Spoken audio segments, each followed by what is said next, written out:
Hoy quiero hablar de un problema muy común entre las personas que están pasando por el TOC y en mi caso, por ejemplo, fue algo que cuando me di cuenta de ello y dejé de hacerlo, me ayudó a ir muchísimo más rápido en ese proceso de superación.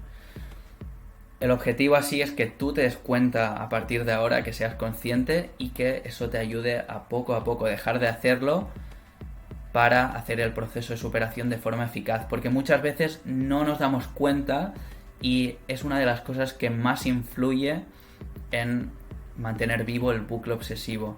Voy a hablarte de la necesidad de confirmación que muchas veces tenemos de las personas que están a nuestro alrededor, y esto se manifiesta con preguntas del estilo: ¿tú crees que esto que me está pasando es algo normal? Una pregunta que yo hacía mucho y que también mis clientes me hacen a mí. Y no solo una vez, sino que muchas, ¿no? ¿Crees que lo que me está pasando es esto o podría ser que fuese lo otro? ¿O es este caso que tengo es algo que te encuentras normalmente o solo me pasa a mí? Etcétera. Cuando damos respuesta o cuando recibimos la respuesta a estas preguntas, lo que pasa es que momentáneamente nos sentimos tranquilos, pero es algo momentáneo, porque cuando vuelva a venir el momento de crisis o la duda, vamos a necesitar otra vez de aquellas personas que nos han respondido para obtener esa tranquilidad. Así que vamos a ser al final esclavos de la confirmación cada vez que tengamos un momento difícil o cada vez que venga esa duda o ese pensamiento obsesivo a nuestra mente. Por lo tanto, muy importante ser consciente de que al final, aunque nos tranquilice, a la larga va a jugar un papel negativo en ese proceso que queremos hacer de cortar el bucle obsesivo. A veces es interesante ver cómo cuando tenemos un miedo, el hecho de tener un miedo mayor que se pone por encima de ese miedo hace que el miedo menor desaparezca.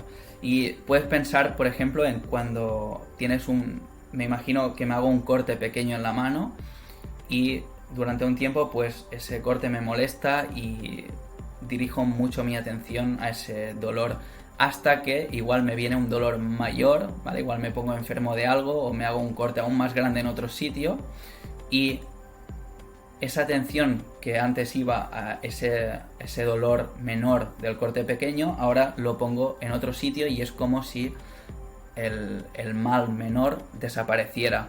Lo mismo pasa cuando decidimos poner un miedo mayor por encima de un miedo menor.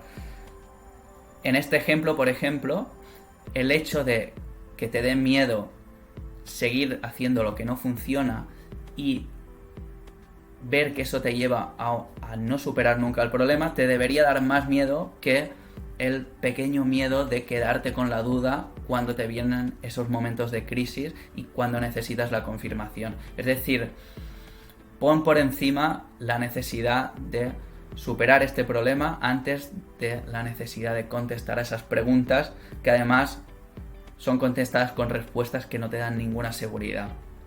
Por lo tanto, mucho mejor poco a poco ser consciente de esto, empezar a dejarlo de hacer cada vez menos. Es muy difícil dejarlo de hacer de un día para el otro, pero ser consciente de ello en primer lugar para reducir las preguntas que hacemos a los demás y la confirmación que recibimos de ellos, y finalmente reforzar esa autonomía en gestionar esos momentos por nosotros mismos. Espero que te haya ayudado el contenido de este vídeo. Compártelo con alguien en el caso de que creas que le pueda ayudar. Decirte también que si te interesa recibir coaching para este problema en concreto, para el TOC, vas a tener links de un formulario que puedes rellenar abajo en la descripción. Decir también que es un vídeo que no solo sirve para personas que estén pasando por el TOC, sino que para aquellas personas que estén cerca de gente que está pasando por ese problema y que le estén haciendo igual estas preguntas de confirmación, también es algo interesante, ¿no? Que le pueda ayudar a la persona a hacer esa reflexión antes de dar una respuesta que solo hace que el problema se mantenga vivo. Nos vemos muy pronto y a por todas.